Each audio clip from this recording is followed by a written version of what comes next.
পবিত্র ঈদ মিলাদুন নবী সাল্লাল্লাহু আলাইহি সাল্লাম উদযাপন করা যাবে কিনা, অনেকে এটাকে জায়েজ মনে করে। এখানে আপনার অভিমত কি? দেখুন, আমি অভিমত না দিয়ে কয়েকটা প্রশ্ন রাখবো, অর্থাৎ প্রশ্নের উত্তরে আবার পাল্টা প্রশ্ন আমি ছুড়ে দিতে চাই, বিশেষ করে যাদের এটা নিয়ে সত্যিই জানার আগ্রহ আছে। অনেকে তো প্রশ্ন লেখেন জানার জন্য না, প্রশ্ন লেখেন হলো ওনার পক্ষের মতটা বের করে আনার জন্য। আমি বলতে চাই যে সাধারণত আমরা সাধারণ মানুষরা যে হুজুরের ভক্ত, আমরা তার কথা শুনি।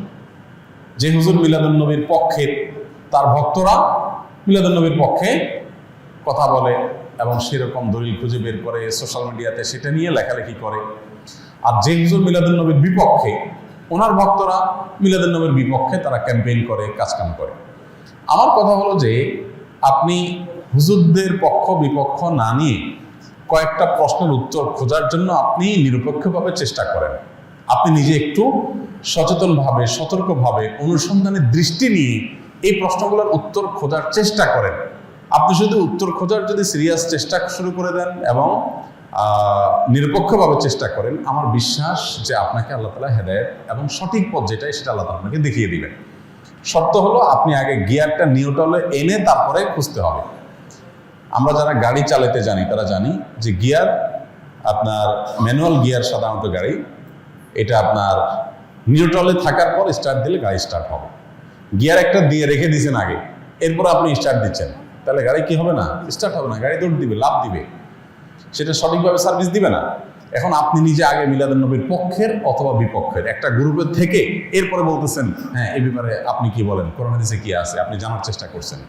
এইভাবে আপনি আসলে সত্য জানতে পারবেন না। সত্য জানতে হলে আপনাকে নিউট্রালে থাকতে হবে, যে ঠিক আছে আমি এটা নিয়ে অনুসন্ধান চালাই, পড়াশোনা করি, স্টাডি করি এবং আমার স্টাডির পর নিরপেক্ষভাবে সত্যিটা জানার জন্য আমি চেষ্টা করি। আল্লাহ তাআলার কাছে দোয়া করি আল্লাহ যেন আমাকে হেদায়েত করেন, গাইড করেন, তাহলে আপনি ইনশাআল্লাহ সঠিক পথ পাবেন। এবার আসেন প্রশ্নগুলো কি কি। এক নম্বর প্রশ্ন হলো, নবী করিম সাল্লাল্লাহু আলাইহি সাল্লামের যেদিন জন্ম হয়েছে, মিলাদুন নবী মানে হলো নবী সাল্লাল্লাহু আলাইহি সাল্লামের জন্ম, এটাকে কেন্দ্র করে উদযাপন, আনন্দ ইত্যাদি।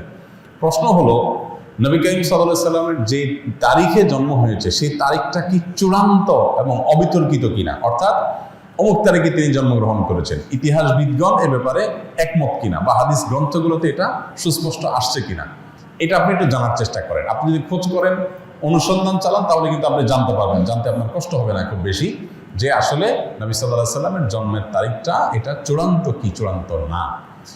আপনি যদি অনুসন্ধান করেন, আপনি দেখতে পাবেন যে নবী সাল্লাল্লাহু আলাইহি সাল্লামের জন্মের এক্সাক্ট তারিখ নিয়ে ইতিহাসবিদদের মধ্যে নানা রকমের মত আছে। তাহলে কিভাবে আপনি চূড়ান্তভাবে একটা দিনকেই নিশ্চিত করে ধরে সেদিনকে আপনি উদযাপনে যেতে পারেন? নাম্বার এক, আপনি খোঁজার চেষ্টা করেন যে ওনার জন্মের তারিখটা এটা কি সুনির্ধারিত, অবিতর্কিত, নাকি এটা নানা মত আছে, আপনি একটু পড়াশোনা করার চেষ্টা করেন। নাম্বার দুই, নবী করিম সাল্লাল্লাহু আলাইহি সাল্লামের জন্মের তারিখটাকে তিনি নিজে উদযাপন করেছেন কিনা প্রতি বছর, এটা আপনি একটু জানার চেষ্টা করেন। তিনি যদি নিজের জন্ম উদযাপন না করেন, তাহলে তার সিনিয়র সাহাবী যারা, চার খলিফা আরো যারা আছেন, এই সমস্ত সাহাবীরা কেউ যারা নবী সাল্লাল্লাহু আলাইহি ওয়াসাল্লামকে সবচেয়ে বেশি ভালোবাসতেন, নবী সাল্লাল্লাহু আলাইহি ওয়াসাল্লামের ভালোবাসার দোহাই দিয়েই তো আমরা এটা করি, তো তারা যারা নবী সাল্লাল্লাহু আলাইহি ওয়াসাল্লামকে এর ভালোবাসায় যারা উত্তীর্ণ হয়ে গেছেন, ভালোবাসায় যারা প্রমাণিত, তারা আশিকি রাসূল বলি, যেটাই বলি আমরা তথাকথিত, এই জায়গাটায় যারা ইতিমধ্যে প্রমাণিত হয়ে গেছেন, সেই সাহাবীরা যাদেরকে কোরআনে আল্লাহ সার্টিফিকেট দিয়েছেন নবী সাল্লাল্লাহু আলাইহি ওয়াসাল্লামের আনুগত্যের ব্যাপারে, ভালোবাসার ব্যাপারে, সেই মানুষগুলো নবী করিম সাল্লাল্লাহু আলাইহি ওয়াসাল্লামের জন্ম দিবস উদযাপন করেছেন কি করেন নাই, আপনি এই বিষয়ে একটু খোঁজ নেন, তথ্যপত্রগুলো ভেরিফিকেশন করেন, যাচাই করেন। তৃতীয়ত হলো যে জন্ম দিবস উদযাপনের এই কালচার কোত্থেকে আসছে, আপনি এটাও জানার চেষ্টা করেন। আপনি যদি এটা নিরপেক্ষভাবে এটা শুরু কোত্থেকে আসে দেখেন, আপনি দেখবেন এটা অগ্নি পূজক, প্রকৃতি পূজারী তাদের কাছ থেকে আসছে।